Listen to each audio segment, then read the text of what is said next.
జపాన్‌లో ఉన్న ఈ హోటల్ ఐఫిల్ టవర్ ఇంకా తాజ్‌మహల్ కన్నా పాతది. ఇప్పటికీ కూడా దీన్ని నడుపుతున్నారు. ఎలా వీళ్ళు ఈ హోటల్‌ను 1300 సంవత్సరాలుగా రన్ చేస్తున్నారో తెలుసుకుందాం. ఈ హోటల్ పేరు నిషియామా ఆన్సెన్ కైక్వెన్. ఈ హోటల్ జపాన్‌లో ఉన్న హైకావా టౌన్‌లో ఉంది.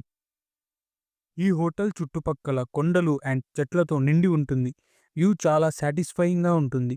దీన్ని స్టార్ట్ చేసిన వ్యక్తి పేరు ఫుజివారా మహిటో. ఇతను జపాన్‌లో ఒక బలమైన తెగలో వ్యక్తి. ఆ తెగ పేరు ఫుజివారా క్లాన్. ఈ హోటల్‌ను అక్కడ కొండల్లో దగ్గర వచ్చే ప్రయాణికుల కోసం స్టార్ట్ చేశాడు మహిటో. 705వ సంవత్సరంలోనే దీన్ని స్టార్ట్ చేశారు. మెల్లగా ఈ హోటల్ అక్కడ చాలా పాపులర్ అయిపోయింది. ఈ హోటల్‌లో ఫుడ్ మాత్రమే కాకుండా లాడ్జింగ్ కూడా ఉండేది. ఈ హోటల్‌ను 52 జనరేషన్స్ వాళ్ళు రూల్ చేశారు. ఐ మీన్ రన్ చేశారు. ఇది ఇప్పటికీ ఉంది. దీనికి 2011లో ఓల్డెస్ట్ హోటల్ ఆన్ ఎర్త్ అని Guinness book of world record కూడా ఉంది.